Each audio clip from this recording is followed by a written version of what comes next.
How are you feeling first off? I feel wonderful. Talk about the process. How'd you get here?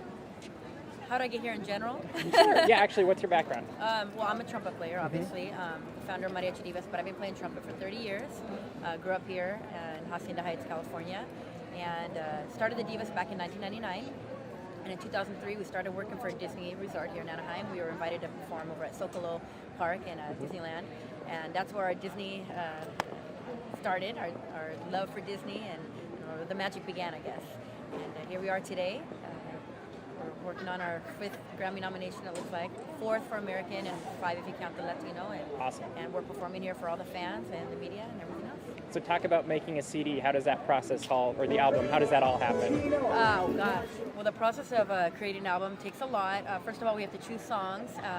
We always put some original songs on there also, so there's a writing process, which we have our Alberto Jimenez Maeda is our musical director. He usually writes a few original songs, and we get some people to co-write with us.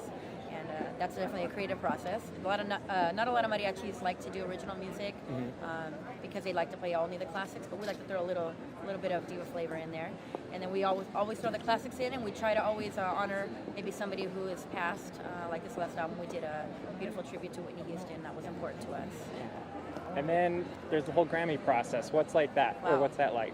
Well, the Grammy process, basically your record label submits your album when it's complete, and from that point, members from the Recording Academy vote, just like the Oscars or any other big event. And you wait, and you don't expect anything because you say, well, it's not going to happen. You know, we're just this little mariachi group and local, and then all of a sudden you get the notice that you're nominated, and you scream, and that's so do you what guys happens. all get together, or is this Well, actually, this year when we found out, we were performing in Placentia at the Tamale Festival. I don't know if you heard of that. It happens every year. We were on stage when we found out, in the middle of a Christmas song. It was December. I literally put down my horn, stopped, screamed in the microphone, went up and hugged all the girls while they were singing in the middle of a song. Of course, the audience didn't know what was going on, but we announced it after, and they all celebrated with us. It was like a really big group celebration to find out. And then we ate tamales. And then when the Grammys actually handed out, where will you guys be? When the Grammys handed out, we will be at the Grammys. And we'll be there when they announce the nominees, and we wait in our seats, shaking, and awesome. You know, it's just amazing to be part of it. I know everybody says that, but it truly is. We have experienced it before, and I can tell you, every time is just like the first time again. You're nervous, and you got to get your dress and get your hair done, and we all get together. So I think there's about 15 divas going this time together. We get in the big limo, we get dropped off at the red carpet. So the whole entire experience from the nominee party the day before up through the Grammy day is just, it's surreal. That's all I can say.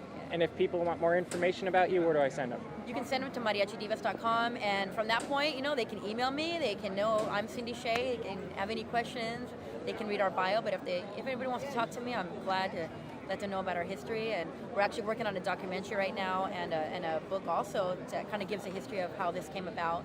Awesome. But we thank Disney for so much because it gives all the tourists and people around the world a chance to hear us. It's the best place in the world to have people from all over the world to hear you. So we're very grateful for having so many years, a decade here at Disney, and we hope to have many decades more. Thank you so much. Have any influences like Selena or Jenny Rivera? We definitely have influences, just as women in general. I mean, this last city having a Whitney Houston tribute. I mean, I was in elementary school when I was listening to Whitney, so obviously she was a role model of me for vocal. I mean, it doesn't matter if you're mariachi or what. As a singer in general, she is truly the diva. You know, as far as Selena, of course, because Selena knew how to capture the crowd and get people dancing. She was Mexican American. We have several Mexican American girls in the band that struggle with the same thing she struggled with: speaking Spanish, singing in Spanish, having people from Mexico accept you and people from the United States accept you at the same time. You know, because you don't speak Spanish perfect, but you don't speak English perfect. And we go through a lot of the same things Selena went through, and that's why we also have a tribute to Selena on one of our albums, Diez Aniversario. How hard has it been to be in a mostly male-dominated area, mariachi, and being one of the only, really at hard. least for me, only female mariachi band that really has stood out and become popular and have all these accolades? I would lie if I said it was easy and everyone's so nice and have welcomed me. No, of course not. I mean, anytime you're different, and just being women in general, we're different. People are going to give you a rough time and say, well, you can't do that. I've been hearing that since I was 8 years old and I picked up the trumpet. The boys said, you can't play the trumpet, you have to play the flute or the clarinet.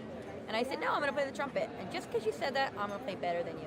And I think that's kind of the motto I had in life is not necessarily that I want to beat everybody, but I've always wanted to show people that anybody can do anything, regardless of your race, age, gender, what generation you are, anything. That we can all love whatever we want to love and make our dreams come true. It's really hard in a male-dominated genre, but I think over the last 14 years, we have built a respect I never dreamed of happening. And now they're very loving to us, and we have a lot of support from, I think, the mariachi community and the mariachi fans in general. It has changed a lot, and there's a lot more women in the mariachi circuit now that have helped that to happen. Thank you so much. Sure.